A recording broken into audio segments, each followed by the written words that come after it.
Not in a one flew over the cuckoo's nest kind of way or a brilliant mind kind of way or whatever. It's not that. It's not anything to start getting caught up in around that. It's just the truth. And that, like right now, if you're saying, what voice is it? It's that voice. That's the one I'm or, you know, if she didn't even answer the question that that man asked her, I don't know if she's a good facilitator. Whatever it is that's going on in your mind, that's the voice that I'm talking about. It's always there. You know, you're at Starbucks. And you're like, oh, I think I'm going to have so-and-so and so-and-so. I should have a muffin. Oh, but I couldn't fit my clothes this morning. Oh, that's cute. You know, that looks better on her than it would look on me. Tall, grande, so-and-so. And so the conversation is just constantly going in your head. So you're always already listening to something that's going on in your head. And so everything is kind of taken in through a filter. And we have these opinions. We have all this stuff that's going on for us. And many times, these things that are going on are based on aspects of diversity. You see a woman, you might think this way. You see a black person, you think this. You see a Hispanic person. There's some things that you might think about in related stereotypes. And a lot of it is sometimes based on unconscious bias. So another conversation that's going on that we need to be aware of is that conversation we're having about people before we even start to talk to them. As soon as we see them, we make up these things in our minds about them. And diversity mature leaders always listen with the awareness that voice is there and that it's not necessarily real. It's not necessarily truth. It's distinguished from truth. So it's about the distinction. And anybody do Landmark Forum? It's a distinction in Landmark Education Forum. Cool. So in terms of diversity maturity, we won't go into it big time, but in Roosevelt Thomas's Strategic Diversity Management, he talks about a diversity continuum. And he talks about the fact that we're all kind of diversity challenged, or at least we start off as diversity challenged. And that's the natural stress that comes with being in a mix of people. Like on Sundays, most of the time people are with people who look just like them, almost.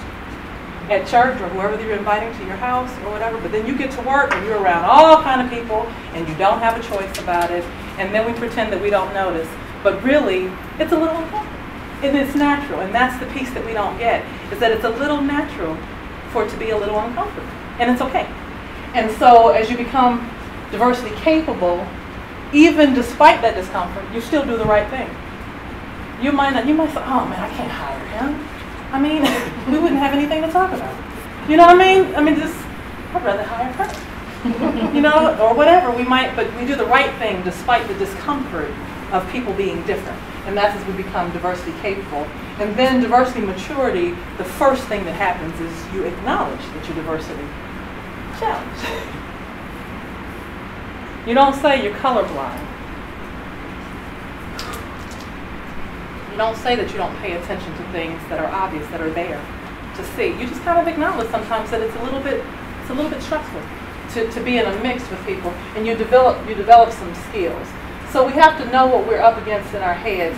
And so there is a video that we want to show you. It's a YouTube video that demonstrates beautifully how a group of people go from being diversity challenged to diversity mature in 7 minutes. We want to share that with you, and then we'll give you a sound bite of how you might process this 7-minute YouTube video for your people back at work, okay? I'm not technically smart, so if I don't get this, would you help me? I'm good, how are you? My name is Susan Boyle. I'm nearly 48, currently unemployed but still looking. And I'm going to sing for you on Britain's Got Talent today. A little nervous. Yeah, sure, eh? Yeah, well that's not surprising, but you know, try. I've got a fighting mood, you know. At the moment I live in Mullen with my cat called Pebbles. But I've never been married. Never been kissed. Oh, shame. But it's not an advert. And have you done this for many a year? Since I was 12. Since you're 12? I've always wanted to perform in front of a large audience. I'm going to make that audience rock.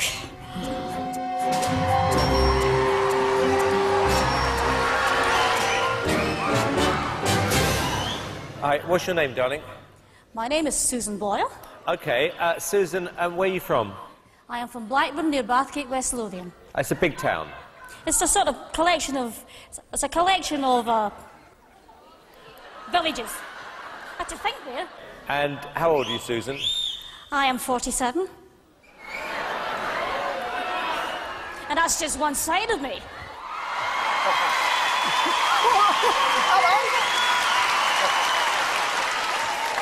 OK, what's the dream? I'm trying to be a professional singer. And why hasn't it worked out so far, Susan? I've never been given the chance before, but here's hoping it'll change. OK, and who would you like to be as successful as? Elaine Page. Elaine somebody Page. like that. What are you going to sing tonight?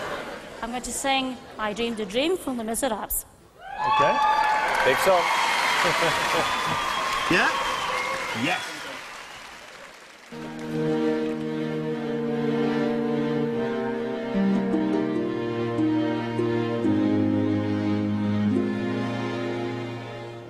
I dreamed a dream in time gone by. When hope smiled, life was giving. You didn't expect that, did you? Did you? No. I dreamed that love would never die. I dreamed that God would be forgiving. I was young and unafraid. When dreams are made and used and wasted, there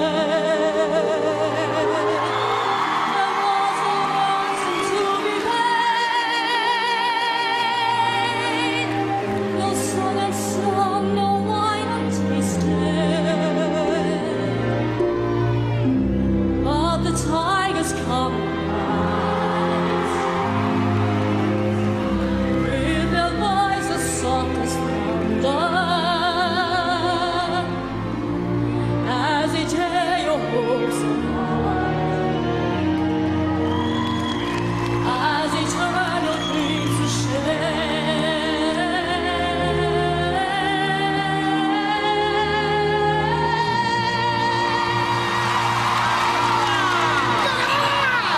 Still I dream you'd come to me, and we could live our lives together.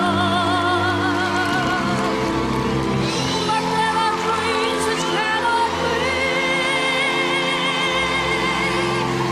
and there are storms we cannot weather.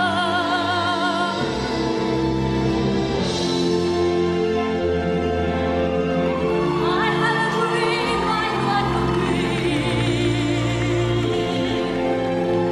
so different from this hell I'm living, so different now from what it seems. My life has killed the dream I dreamed.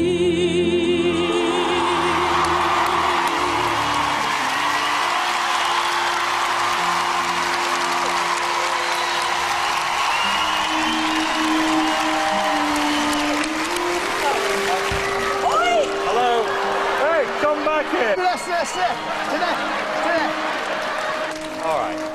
Thank you very much, Susan. Piers. Without a doubt, that was the biggest surprise I have had in 3 years on this show. When you stood there with that cheeky grin and said, I want to be like Elaine Page, everyone was laughing at you. No one is laughing now. That was stunning. An incredible performance. Amazing. I'm reeling from shock about you two, but I am Can't so believe it. thrilled because I know that everybody was against you. I honestly think that we were all being very cynical, and I think that's the biggest wake-up call ever. And I just want to say that it was a complete privilege listening to that. It was brilliant. Susan,